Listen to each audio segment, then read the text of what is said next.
বর্তমান সময় নিয়ে কিছু কথা উনি বলেছেন, আর এটা আমরা সবাই জানি, আর বলাও দরকার। এই বিষয়গুলো নিয়ে কথা না বললে মানুষ জাগ্রত হবে না। আর আমরা যদি জাগ্রত না হই, আমাদের ঘুমন্ত অবস্থায় দুশ্মনের আমাদের শেষ করে দেবে। আর আমরা যদি জেগে থাকি, পৃথিবীর কোনো শক্তি আমাদের শেষ করতে পারবে না। জাগ্রত হওয়া দরকার। বিশেষ করে এই সন্ত্রাসী গোষ্ঠী, হিন্দুত্ববাদী গোষ্ঠী, নাম কি সবাই জানি আমরা, উগ্রবাদী সন্ত্রাসী একটা গোষ্ঠী। কথা বুঝছেন? আমি তো অবাক হই যে আদালতে লোকেরা নিরাপত্তার জন্য যায়, ন্যায় বিচারের জন্য যায়, অধিকারের জন্য যায়। যে আইনজীবী সাধারণ মানুষের অধিকারের জন্য লড়াই করে, আর্গুমেন্ট করে, সে আইনজীবীকে আদালত চত্বরে নির্মম ভাবে যারা হত্যা করতে পারে, তারা ভয়াবহ সন্ত্রাসী সংগঠন। মাওলানা অনেক কথা বলেছেন, আমি বসে বসে শুনছিলাম। তবে একটা বিষয় সবার মাথায় থাকতে হবে, কেন হঠাৎ করে ইসকন এতটা উগ্রতা প্রদর্শন করছে? কেন বাংলাদেশের সব মুসলমানদের, বাংলাদেশকে যারা ভালোবাসে, তাদের সবার ভেতরে এই প্রশ্নটার উত্তর থাকতে হবে, কেন ইসকনের মতো উগ্রবাদী সংগঠন হঠাৎ করে মাথা চালা দিয়ে উঠছে? কি চায় তারা? কি করে তাদেরকে মোকাবেলা করা লাগবে? অনেক কথা দেখেন, আমার ব্যথার জায়গাটাও অনেক।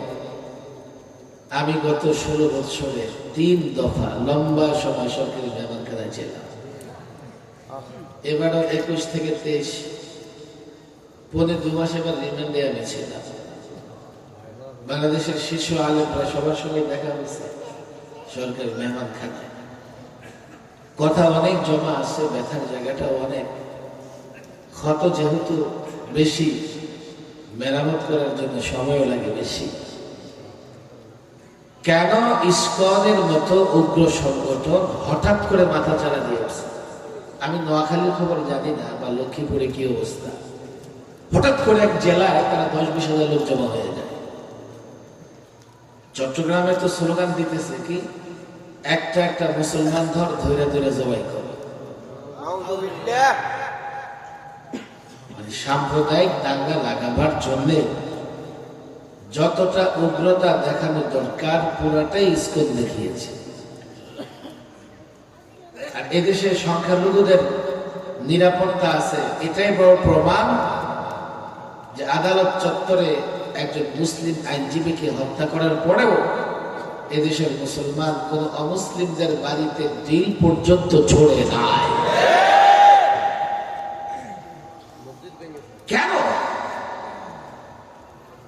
এই প্রশ্নের উত্তর যুবকদের জানতে হবে। গত 16 বছরে ইসকন এবং হিন্দুত্ববাদীরা দুধ কলা খেয়ে, দুধ ভাত খেয়ে গাড় বড় মোটা হয়েছে। ফেসিবাদীরা দুধ কলা খেয়ে এই সাপ পুষে গেছে, এখন ঘাড় মোটা হয়েছে। এখন বলে যে মুসলমানদের ঘাড় মোটকে দেব।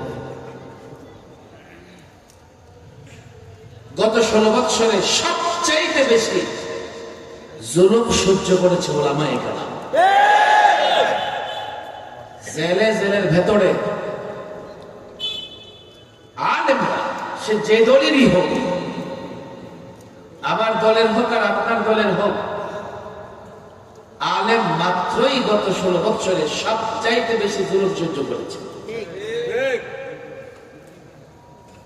যখন আলেমরা জুলুমের শিকার হয়, ওই হিন্দুত্ববাদীরা মুচকি হেসেছে, তাদের কাছে বড় ভালো লেগেছে। আর তারা নিঃশর্ত ভাবে ফেসিবাদীদের সহযোগিতা করেছে। কথা বুঝবার চেষ্টা করেন। আলেমদের উপর টর্চার শুরু হয়েছে মূলত 10 থেকে। আমি প্রায় বলি, আল্লামা মুফতি আমিন রাহিমাহুল্লাহকে 21 মাস গৃহবন্দী রেখে তিলে তিলে মৃত্যুর দিকে ঠেলে দিয়েছে তারা। শেষ পর্যন্ত আল্লামা মুফতি আমিন রাহিমাহুল্লাহ গৃহবন্দী অবস্থায় ইন্তেকাল করে। এরপরে কত আলেমকে গ্রেফতার করা হলো। আল্লামা সাঈদী সাহেব আমার 13তেও দেখা হয়েছে ওনার সঙ্গে, আবার এবারও ওনার সঙ্গে সাক্ষাৎ হয়েছে।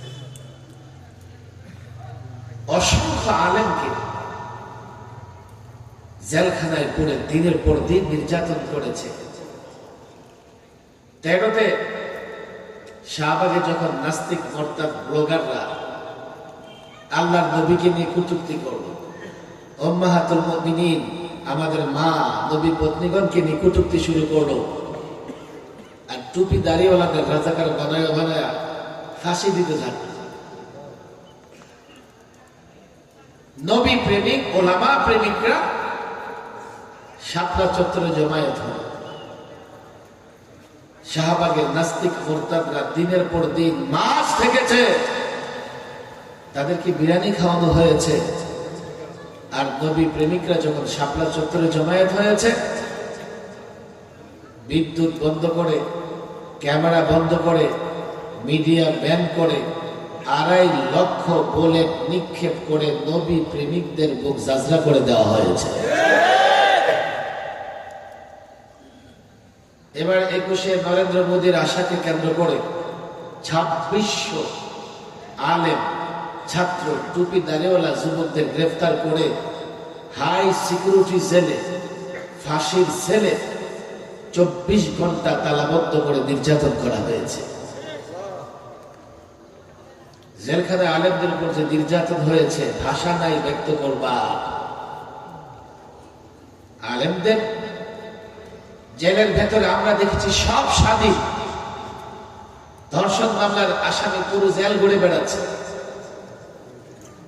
চুরির মামলার আসামি, হত্যা মামলার আসামি, মাদক মামলার আসামি জেলখানা চড়ে বেড়াচ্ছে, আর আলেমদেরকে 24 ঘন্টা তালাবদ্ধ করে রেখেছে।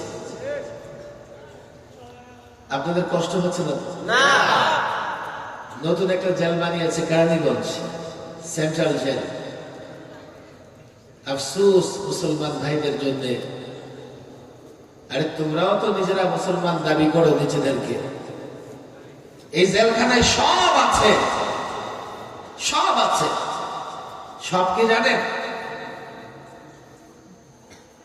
সেখানে আপনি মিউজিক শিখবেন, তাও আছে। পার্লার আছে, রূপচর্চা করবেন,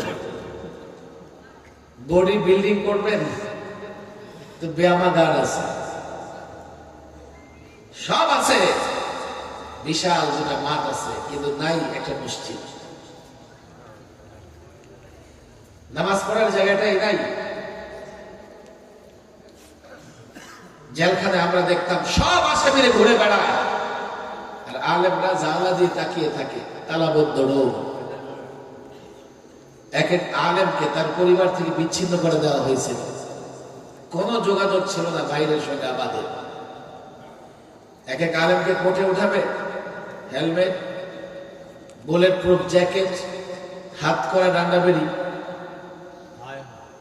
একেবারে রোবটের মতো করে। যখন আমাকে আদালতে তুলতো, আমি মনে করতাম বাংলাদেশের মধ্যে লোকজন নাই, পুরো আদালত খালি। আগে থেকে পুলিশ পুরো আদালত খালি করে এরপর আলেমদেরকে কোর্টে উঠাইত। এই অবস্থায় আমরা দেখেছি আইনজীবীরা যখন দেখতো আমাদের দিকে, টপ টপ করে চোখ দিয়ে পানি পড়তো যে একটা আলেমের সঙ্গে কি আচরণ করা হচ্ছে। আজকে তাদেরকেও এবার উঠানো হয়, লোকেরা কান্না করে না, বরং পচা ডিম নিক্ষেপ করে। পার্থক্যটা এই জায়গায়। আলেমরা জুলুম সহ্য করেছে, আর হিন্দুত্ববাদীরা মুচকি মুচকি হেসেছে। 2 নম্বর যে ক্ষতিটা হয়েছে গত 16 বছরে, বাংলাদেশের পরিচয় বদলে দিতে চেয়েছে। গোটা পৃথিবী জানে এটা মুসলমানদের রাষ্ট্র। তারা এই মুসলিম রাষ্ট্রকে মূর্তির রাষ্ট্র বানাবার ষড়যন্ত্র করেছে। ইসলামী তাহজিব, তামাদ্দুন, কৃষ্টি, কালচার সব ধ্বংস করার পায়তারা করেছে, চূড়ান্ত করেছে। রাত অনেক হয়ে গেছে, আমরা সংবিধান সংস্কার করতেছি, পরামর্শ দিচ্ছি সরকারকে সংবিধান সংস্কার করেন। আমাদের যুবকরা বলবো যে সংবিধান দিয়ে কি করবো, দুমুঠো ভাত খেতে পারলেই তো হয়। আরে তুমি যে নিরাপদে দুমুঠো ভাত খাবা, সংবিধান তোমার সেটা নিশ্চিত করতে হবে। আমাদের সংবিধানে এমন অনেক বিষয় আছে যা জনগণের পক্ষে না, সেগুলো স্বৈরাচারের পক্ষে, মাজলুম জনতার পক্ষে নয়, সেগুলো জালেমের পক্ষে, ইসলামের পক্ষে নয়, সেগুলো পৌত্তলিকতার পক্ষে, নাস্তিকদের পক্ষে। গত 16 বছরে দেখেন 11তে, আপনারা শিক্ষিত মানুষ, আপনাদের মনে থাকার কথা, 11তে বাংলাদেশের সংবিধানের ৫৫ সংশোধনী আনা হয়। দায়িত্ব দেওয়া হয়েছিল কাকে মনে আছে? একজন মালউনকে। ৯০ ভাগ মুসলমানের দেশের সংবিধান সংস্কার করবে একজন মালউন। আদালতের কাজে বড় করে ওই সংবিধানে তারা 3টা বড় ধরনের পরিবর্তন এনেছিল। সংবিধানের শুরুতে বিসমিল্লাহ ছিল, এটাকে আউট অফ সংবিধান করে দিয়েছে। সংবিধানের মূলনীতিতে আল্লাহর উপর আস্থা বিশ্বাসের কথা ছিল, সেটাকে তারা মুছে ফেলেছে, নিয়ে এসেছে সেকুলারিজম, যা ৩২ বছর বাংলাদেশের সংবিধানে ছিল না। আপনাদের হাতে দড়ি পায়ে দড়ি, একটা কথা অন্তত আজকে বুঝে যান যে সেকুলারিজম এনে সংবিধানে কি ক্ষতি করেছে। এই দেশে ইসলাম প্রতিষ্ঠার সবচাইতে বড় বাধা সেকুলারিজম। যেই দেশে সেকুলারিজম থাকে সে দেশে ইসলাম থাকতে পারে না। সেকুলারিজমের বাংলা আমরা বলি ধর্ম নিরপেক্ষতাবাদ। তারা আবার এটার ব্যাখ্যা করে কি, আমার ধর্ম আমি, তোমার ধর্ম তুমি। ব্যাখ্যা করে কি করে না? লাকুম দীনুকুম ওয়ালিয়া দীন, বুখারী শরীফের হাদিস। আমার বক্তব্যের বাচ্চারাও হাসবে শুনলে। লাকুম দীনুকুম ওয়ালিয়া দীন, আবার বলে সকালবেলা কোরআন শরীফ পড়ে, আবার বলে তাহাজ্জুদ পড়ে। তো তাহাজ্জুদ কি দিয়ে পড়ে যদি 10টা ছোট সূরা মুখস্থ না জানে? আর সূরা কাফিরুন পড়তে না পারলে কোরআন শরীফ কেমনে পড়ে? ঠিক। এক মুরিদ তার পীরে বলে, পীর সাহেব আমি 100 বার ঘন্টা আয়াতুল কুরসি পড়ি। পীর তো হয়রান, বেটা আমি 5 ওয়াক্ত নামাজে পড়ে 5 বার পড়তে পারি না, ঘন্টা 100 বার পড়ো। কেমনে পড়ো দেখি? কুরসি কুরসি কুরসি কুরসি কুরসি, আয়াতুল কুরসি কুরসি কুরসি কুরসি। কুরসি মানে চেয়ার, কুরসি মানে কি? কোরআন শরীফ পড়ে মানে কুরসি কুরসি জপে। সকালবেলায় উঠে গদি গদি ছাড়ার কিছুই বুঝে না। ধর্ম নিরপেক্ষতাকে চাপিয়ে দেওয়া হয়েছে বাংলাদেশের উপরে। যুব সমাজ, আর কোন কথা আমার মানো আর না মানো, একটা কথা আজকে বুঝো, সেকুলারিজম ইসলামের সবচাইতে বড় প্রতিবন্ধকতা সৃষ্টি করে। যে রাষ্ট্রে সেকুলারিজম থাকে সেখানে ইসলাম থাকতে পারে না। একটু কথা লম্বা হয়ে যাবে, আধা ঘন্টার মতো, কষ্ট হবে না তো? আমি কিছু কথা আজকাল বলি, এগুলো না বললে আমার ভালো লাগে না।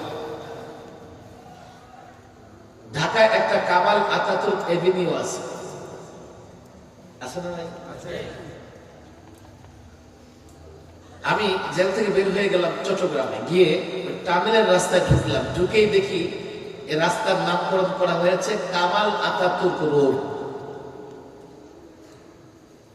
আমি একটা প্রশ্ন প্রায় নিজেকে করে থাকি, এই প্রশ্ন আপনাদের প্রত্যেকে নিজেকে করা উচিত আছে যে কামাল আতাতুর্ক কে? 47-এ তার কোন অবদান আছে? 71-এ তার কোন অবদান আছে? 52-এর ভাষা আন্দোলনের কোন অবদান আছে? তার নামে কেন নামকরণ করা হবে? সে বাংলাদেশের প্রশাসনের কোথাও দায়িত্ব পালন করেছে?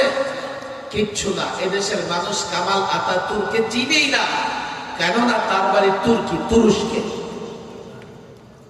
কামাল আতাতুর্ককে কেন বাংলাদেশে পরিচয় করে দেওয়া হয়? কামাল আতাতুর্ক ওই ব্যক্তি যে তুরস্কে সেকুলারিজম প্রতিষ্ঠা করে ইসলাম শেষ করে দিয়েছিল। ওসমানী খেলাফত সর্বশেষ বিলুপ্ত হয় তুরস্ক থেকে। ওসমানী খেলাফত বিলুপ্ত হবার পরে এই কামাল আতাতুর্ক তার বাহিনী ইউরোপ থেকে সেকুলারিজম নিয়ে আসে। সেকুলারিজম নিয়ে এসে কি করেছে জানেন? দাড়ি নিষিদ্ধ, হিজাব নিষিদ্ধ, মসজিদে আযান নিষিদ্ধ, মসজিদগুলোকে মিউজিয়াম বানিয়ে ফেলা হয়েছে। তুরস্কের যে বর্ণমালা আরবির সঙ্গে মিল ছিল, বর্ণমালা পরিবর্তন করে এমন বর্ণমালা বানানো হয়েছে ইংরেজির সঙ্গে মিলে যায়, ইংরেজির সঙ্গে মিলে যায়। বাচ্চারা কোরআন শিখতে পারতো না, মসজিদ বন্ধ, মাকতাব বন্ধ, গর্তে লুকায় থেকে মুসলমানের বাচ্চারা কোরআন চর্চা, কোরআন শিখতো। শুধু একটা সেকুলারিজম নীতি অবলম্বন করবার কারণে তুরস্কের পরিণতি কি হয়েছে দেখেন। বলে সেটা হলো তুরস্কের ইতিহাস। বাংলাদেশের সেকুলারিজম আসলে সমস্যা কি? আছে ফেসিবাদের দোষক আছে, ওরা বলবে যে বাংলাদেশের সেকুলারিজমের সমস্যা কি? সমস্যা কি? 11তে সংবিধান সংশোধন হয়েছে, 12তেই আঘাত হেনেছে শিক্ষা ব্যবস্থার উপরে, গোড়া থেকে কেটে ফেলবার ষড়যন্ত্র হয়েছে। জাতির শিক্ষা ব্যবস্থা যদি নষ্ট হয়ে যায়, সে জাতি আর মেরুদণ্ড সোজা করে দাঁড়াতে পারে না। মুসলমান মুসলিম লেখকদের জাগরণী লেখাবাদ, সাহাবীদের জীবনীবাদ, নবীদের জীবনীবাদ নিয়ে এসেছে ডারউইনিজম। আরে আমরা আদম সন্তান, আল্লাহ আমাদের সম্মানিত করেছেন, আমরা তো বানরের সন্তান না। তোমরা যারা ডারউইনের মতবাদে বিশ্বাসী, তোমাদের জন্ম পার্কে, নদী, নালায়, খাল বিলে, তোমরা তালাশ করে দেখো তোমাদের জন্মের পেছনে বানরের অবদান আছে না নাই? ট্রান্সজেন্ডার নিয়ে আসা হয়েছে, পৌত্তলিকতা মূর্তি, ইসলামী শিক্ষার বইয়ের গলাতেও দুর্গার ছবি।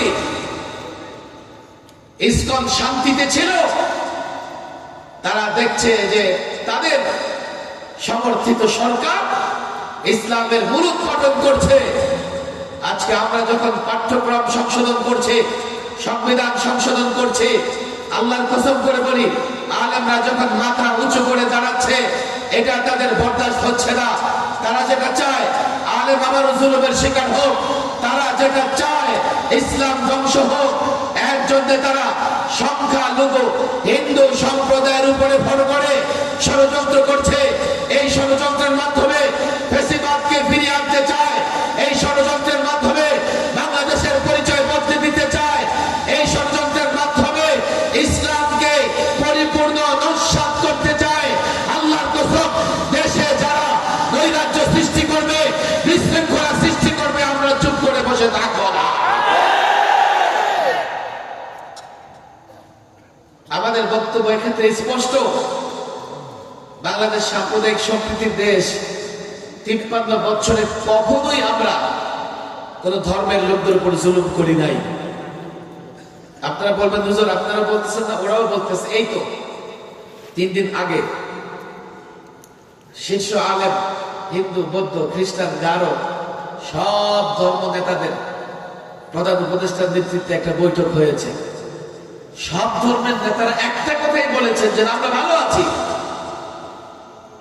আমাদের উপর কোথাও নির্যাতন হচ্ছে না। অথচ ইন্ডিয়ায় বসে মালুরা তাদের মিডিয়াগুলো প্রচার করতেছে বাংলাদেশে নাকি সংখ্যালঘু নির্যাতিত হচ্ছে। আপনারা এটাকে স্বাভাবিক মনে করতেছেন? না না না, হিন্দুত্ববাদীদের আপনারা চিনেন নাই।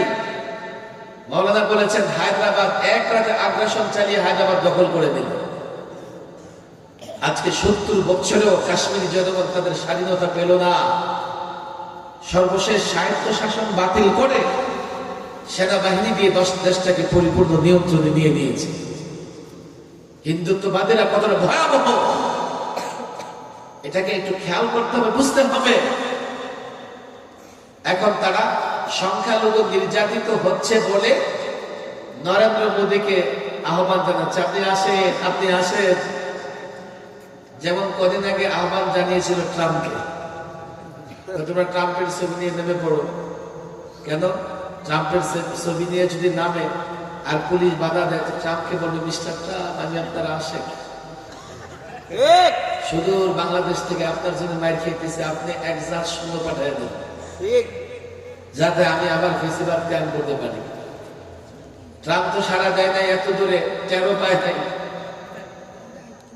এখন শ্বশুর বাড়িতে বসে শ্বশুরের লোকজনকে খাপাইতেছে, আর সেখান থেকে কিছু মিডিয়া বাংলাদেশের বিরুদ্ধে উস্কানি দিতেছে। মূল টার্গেট তাদের এটাই যে এই দেশে তারা ইসলাম দেখতে চায় না। এই জন্য এই দেশের মানুষের স্বাধীনতাও তারা বরদাস্ত করতে পারে না। আপনারা বলবেন হুজুর আমরা দুর্বল, আমরা কি করব, আমরা কিভাবে লড়বো, আমরা করবোটা কি? আপনারা কি করবেন? আপনারা দুর্বল। আল্লাহর মুসলমান কখনো দুর্বল হয় না। এক এক মুসলমানের বাচ্চা অ্যাটম বোমার চাইতে শক্তিশালী। তারা জানে এটা, আমাদের যুবকরা জানে না। এই যুবক যারা আছে মনে করে আমি একটা নিরীহ মানুষ, আমি কি করব? 17 বছরের এক যুবক কিশোর মোহাম্মদ বিন কাসেম, ইতিহাস তোমরা পড়ো দেখো। 17 বছরের যুবক রাজা দাহিরকে পরাজিত করে দিল্লিতে ইসলামের পতাকা উড্ডীন করেছিলেন। আল্লাহু আকবার। এমন 17 বছরের যুবক বাংলাদেশে একজন নয়, 18 বছরের যুবক একজন নয়, 19 বছরের যুবক একজন নয়। দিল্লি জানে, কসাইবুদি জানে, হিন্দুত্ববাদী জানে, ইসলাম যদি থাকে, ইমান যদি থাকে, হাজারো মোহাম্মদ বিন কাসেম প্রস্তুত হবে। আর এই মোহাম্মদ বিন কাসেমরা যদি প্রস্তুত হয়, তাদের সামনে কাফের বেঈমান তাগুতের বাহিনী দাঁড়াতে পারবে না, পারবে না, পারবে না।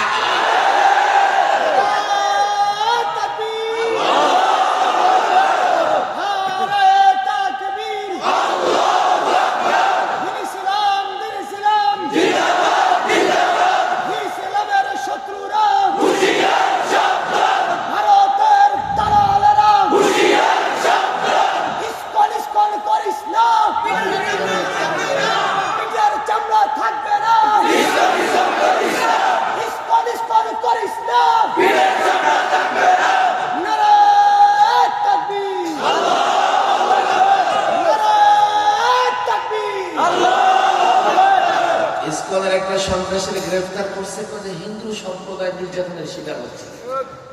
আমি তো বলি বাংলাদেশে আমার হিন্দু ভাইরা, অমুসলিম ভাইরা জামাই আদরে বসবাস করতেছে। টুপি দাড়িওয়ালাদের হাতে ওরা নিরাপদ। প্রমাণ দেখতে চাও? 5ই আগস্টকে দেখো।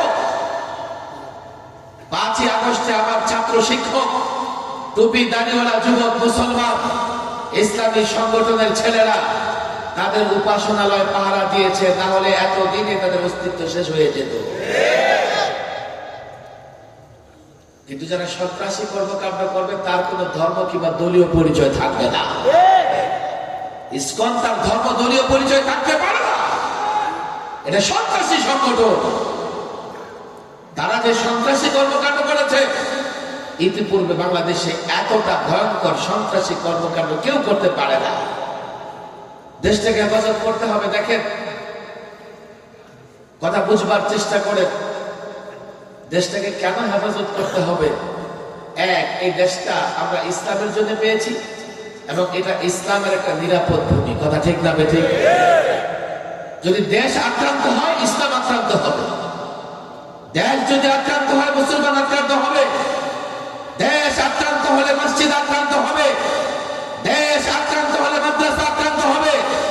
আমার মা আক্রান্ত হবে, আমার বোন আক্রান্ত হবে, আমার কন্যা আক্রান্ত হবে। শুধু 1000 বছর আগে আল্লাহর নবী, আল্লাহর পয়গম্বর মুহাম্মদ আরবি মদিনাতুল মুনাওয়ারাকে যখন রাষ্ট্র হিসেবে দাঁড় করালেন, কাফের বেঈমান ইহুদি নাসারা সব একত্রিত হয়ে মদিনা আক্রমণ করবেন প্রস্তুতি দিয়েছেন। আল্লাহর নবী সাহাবাদের নিয়ে পরামর্শ করেন কি করা যায়।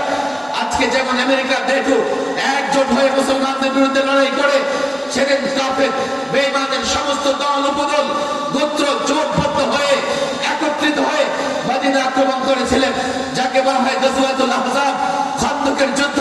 সাহাবীদের সঙ্গে পরামর্শ করে সালমান ফার্সি বললেন, খন্দক খনন করি, গর্ত খনন করে তাদের মোকাবেলা করি। ইতিহাস আমাদের সামনে, সিরাত আমাদের সামনে, আল্লাহর নবীর আদর্শ আমাদের সামনে।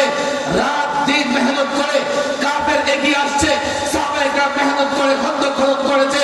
জানো এক এক সাহাবী পেটে পাথর বেঁধেছেন, আল্লাহর পয়গম্বর পেটে পাথর বেঁধে খন্দক খননের কাজ করেছেন। 4 ওয়াক্ত নামাজ পর্যন্ত কাজা হয়ে গেছে। মদিনাকে হেফাজত করবেন, এটা তাদের জন্য অপরিহার্য ছিল। কেন? মদিনা আক্রান্ত হলে পয়গম্বর আক্রান্ত হবেন, মদিনা আক্রান্ত হলে মুসলমান আক্রান্ত হবেন, মদিনা আক্রান্ত হলে মা বোন আক্রান্ত হবেন। মদিনাকে হেফাজত করতে হবে। হেফাজত করেছেন, আল্লাহর নুসরত এসেছে, আল্লাহর সাহায্য এসেছে। কাফের বেঈমানের যৌথ বাহিনী টিকতে পারে নাই। আল্লাহর কসম করে বলি, বাংলাদেশ ইসলামের জন্য পেয়েছে, ইসলাম প্রতিষ্ঠার জন্য পেয়েছি। আক্রান্ত হলে ইসলাম আক্রান্ত হবে। সাহাবাদের চেতনা ধারণ করে, সাহাবাদের চেতনায় উজ্জীবিত হয়ে, আল্লাহর নবীর আদর্শে উজ্জীবিত হয়ে প্রস্তুত থাকতে হবে। যারা বাংলাদেশে আগ্রাসন চালাবে তাদেরকে রুখে দিতে হবে। কোনোভাবে ভয় পেলে চলবে না। আল্লাহ মুসলমানদের সহযোগিতার দুটো এক্সাম্পল আমাদের দিয়ে দিয়েছেন, এক আফগান, দ্বিতীয় সিরিয়া। তালেবানদের পক্ষে কথা বলার পরে আমার ইমান 1 সপ্তাহ বেড়ে গিয়েছিল, অথচ বাংলাদেশে এখন তালেবান সরকার। তালেবান সরকার রাষ্ট্র চালায়। হ্যাঁ, তালেবান সরকার হুজুর। তালেবান মানে কি? ছাত্র। তালেবান মানে কি? এটা আফগানি ভাষা। তালেবান মানে কি? আফগানিস্তানে রাশিয়ার পরে যখন চরম অস্থিরতা তৈরি হয়, তখন মোল্লা ওমরের নেতৃত্বে কিছু ছাত্র দেশকে স্থিতিশীল পর্যায়ে আনার জন্য কাজ করে, এবং শেষ পর্যায়ে তারা বিজয়ী হয়ে একটা সরকার গঠন করে ছাত্ররা, যার জন্য সেই সরকারকে বলা হয় তালেবান সরকার। 5ই আগস্টের বিপ্লবের পেছনে ছিল ছাত্ররা। কথা ঠিক না বেঠিক? সরকার গঠন করেছে ছাত্ররা, আবার সরকারের ছাত্রও আছে 3 জন। তাহলে এই সরকার আফগানিস্তানের ভাষায় তালেবান সরকার। কথা ঠিক না বেঠিক? 20 বছর আফগানে বোমা নিক্ষেপ করেছে। হায় হায় হায়, আমেরিকার নেটোর যত প্রযুক্তি আছে সব ব্যবহার করেছে। এক এক বোমায় পাথরের পাহাড় পর্যন্ত উপরে তুলে ফেলেছে। চূড়ান্ত পর্যায়ে যখন আফগানি স্বাধীনতাকামীরা রোকে দাঁড়িয়েছে, আমেরিকার নেটো লুঙ্গি গামছা নিয়ে পালাবার পথ খুঁজে পায় না। কেউ গিয়ে প্লেনের ছাদে উঠেছে, কেউ পাংখায় উঠেছে, কেউ বা কার্গো বিমানের মেজে বসে দেশ ছাড়ার চেষ্টা করেছে। আজকে সিরিয়া দেখো, স্বৈর শাসকের পতন হয়েছে। এগুলো এক্সাম্পল কিসের? যে মুমিনকে আল্লাহ সাহায্য করবেন। কথা ঠিক না বেঠিক? এটাই আমাদের পাওয়ার। ইসলাম ইজ দ্য পাওয়ার। অস্ত্র শস্ত্র পাওয়ার নয়। ইসলাম কতটা পাওয়ার? এক মুহাম্মদ আরবি ইসলামের দাওয়াতি কার্যক্রম শুরু করেছেন। মক্কার অবস্থা দেখেন, শেষ পর্যন্ত মক্কায় থাকতে পারে নাই, মদিনায় চলে গেছে। দুর্বল কিছু মানুষ, ইসলাম শক্তিশালী, যার জন্য একটা সময় গোটা দুনিয়া ইসলাম ছড়িয়ে পড়েছে। আজও যদি ইসলাম ধরো, আজও যদি ইসলাম মানো, আল্লাহর কসম করে বলি, ইসলাম শক্তি, ঈমান শক্তি।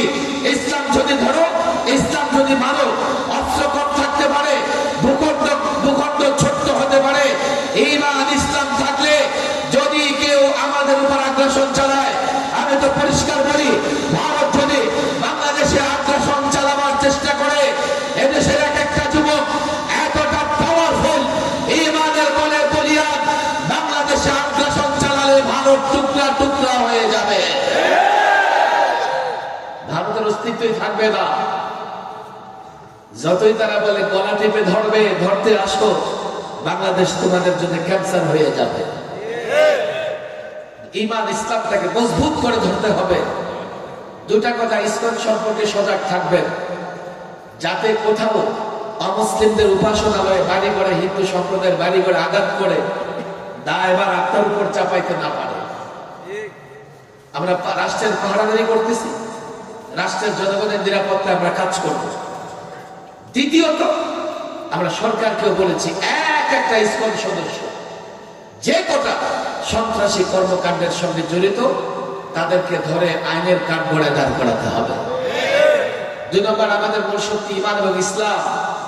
আমি যুবকদের বলি, দেখো আজকে দেখো খেলার মাঠ থেকে তাকবীরের ধ্বনি আসতেছে। তাকবীর, এটা তোমাদের পাওয়ার, ইসলাম তোমাদের পাওয়ার। ইসলামের পথে আসো, ইসলামকে ধরো, তাহলে সত্যিকার অর্থে তোমরা পাওয়ারে পরিণত হবা। আর ইসলাম যদি ধরতে না পারো, পাওয়ারে পরিণত হবা না, তারা আমরা একই হয়ে যাবে। এই জন্য এই যুব সংগঠন যারা কাজ করেছে, প্রত্যেকটা যুবক ইসলাম ধরতে হবে। ইসলাম কেমনে ধরবে? কোরআন পড়া জানতে হবে, কোরআন পড়া শিখতে হবে, মসজিদে গিয়ে নামাজ পড়তে হবে। কথা ঠিক না বেঠিক? এবং সমাজের নিয়ন্ত্রণ নেবে নামাজি কোরআন পড়ে যে ওই ছেলেরা। কোন ইয়াবাকর গাঞ্জাকর সমাজের নেতৃত্ব দিতে পারবে না। গত 16 বছরে এমন হয়েছে, ইয়াবা ব্যবসায়ী এমপি হয়ে গেছে, গাঁজাখোর চেয়ারম্যান হয়ে গেছে, ফেন্সিডিলখোর মেম্বার হয়ে গেছে, কলাগাছ মন্ত্রী হয়ে গেছে। কথা ঠিক না বেঠিক? এটা চলবে না। তোমরা যারা মাহফিলে এসছো, তোমরা সমাজের দায়িত্ব নিবা। যদি না দিতে পারো তো চারিত্রিক সার্টিফিকেট আনতে যাবা এমন গাঞ্জাখোরের কাছে যার নিজেরই চরিত্রের বালাই নেই। জন্ম সনদ আনতে যাবা এমন এমন প্রতিনিধির কাছে যার জন্মের ঠিক নাই। ঝগড়া লাগলে ইয়াবাকর গাঞ্জাখোর তোমার মাথার উপরে কি করবে? রাজত্ব করবে। ওরা সংখ্যায় বেশি না। 10টা গাঞ্জাখোর একসঙ্গে গাঞ্জা খায়, ওরা শক্তিশালী হয়। তুমি ভদ্র যুবক একসঙ্গে মসজিদেও যেতে পারো না, যার জন্য শক্তিশালী হতে পারো না। সমাজের যুবকদের বলবো, সমাজের দায়িত্ব দাও, মসজিদ থেকে সমাজ পরিচালনা করো। ইয়াবা গাঞ্জাখোর সমাজে থাকতে পারবে না। সমাজ নিয়ন্ত্রণ করতে পারো, পর্যায়ক্রমে রাষ্ট্র নিয়ন্ত্রণ করতে পারবা। রাষ্ট্র নিয়ন্ত্রণ করতে পারলে তোমরা এই গোটা পৃথিবীর নেতৃত্ব দিতে পারবা। এই জন্য যুবকদের আমি বলি, কোরআন শিখো, মসজিদে যাও, মসজিদ ভিত্তিক সমাজ ব্যবস্থা তৈরি করো, সামাজিক নেতৃত্ব দাও, সমাজের নেতৃত্ব দাও। একটা সমাজ যদি বদলায় যায়, দেশটাও বদলায় যাবে। কথা ঠিক না বেঠিক? যুবকদের কাছে আমার আপিল, অনুরোধ, কোরআন শেখো, মসজিদে যাও, মসজিদ থেকে সমাজের নেতৃত্ব দাও। আল্লাহ তাবারক ওয়া তাআলা এই যুব সমাজকে দ্বীন ইসলামের জন্য কবুল করে দেন। এই মাদ্রাসা একটা এখানে আছে, এই মাদ্রাসাটাকেও আপনারা খুব ভালোভাবে মেরামত করবেন, আবাদ করবেন, বাচ্চা কাচ্চা দেবেন, পাশাপাশি অর্থের প্রয়োজন হলেও দেবেন। প্রত্যেকটা বাচ্চা যাতে অন্তত কোরআন এই মাদ্রাসা থেকে শিখতে পারে শুদ্ধভাবে। ডাক্তার হোক, ইঞ্জিনিয়ার হোক, কোনো সমস্যা নেই, কিন্তু মৌলিক ভাবে কোরআন শিখতে হবে কি হবে না? নামাজ শিক্ষা করার দরকার আছে না নাই? নাহলে তো মানুষ হতে পারবো না। আর মানুষ না হতে পারলে ডাক্তার হলে পকেট কাটতে কাটতে রোগীর কলিজা পর্যন্ত কেটে ফেলে। ইঞ্জিনিয়ার হলে বাঁশ মার্কা ইঞ্জিনিয়ার হবে, রডের বদলা বাঁশ দিবে। উকিল হলে তার পাল্লায় পড়লে কোর্টের চত্বরে ঘুরতে ঘুরতে আপনার পা পর্যন্ত ক্ষয় হয়ে যাবে। মানুষ দরকার, আর দ্বীনি শিক্ষা ছাড়া মানুষ হতে পারে না। এই জন্য মাদ্রাসাটাকে মেরামত করবেন। রাত অনেক হয়ে গেছে, আমাদের এই যুবকরা লম্বা সময় ধরে প্রোগ্রাম করতেছে, আর আমরা একসঙ্গে দোয়া করে যাব। এই জন্য আমি লম্বা আলোচনা করলাম না। আল্লাহ সংগঠন এই যুবক যারা পেছনে আছে সকলকে দ্বীনের জন্য কবুল করে নেন।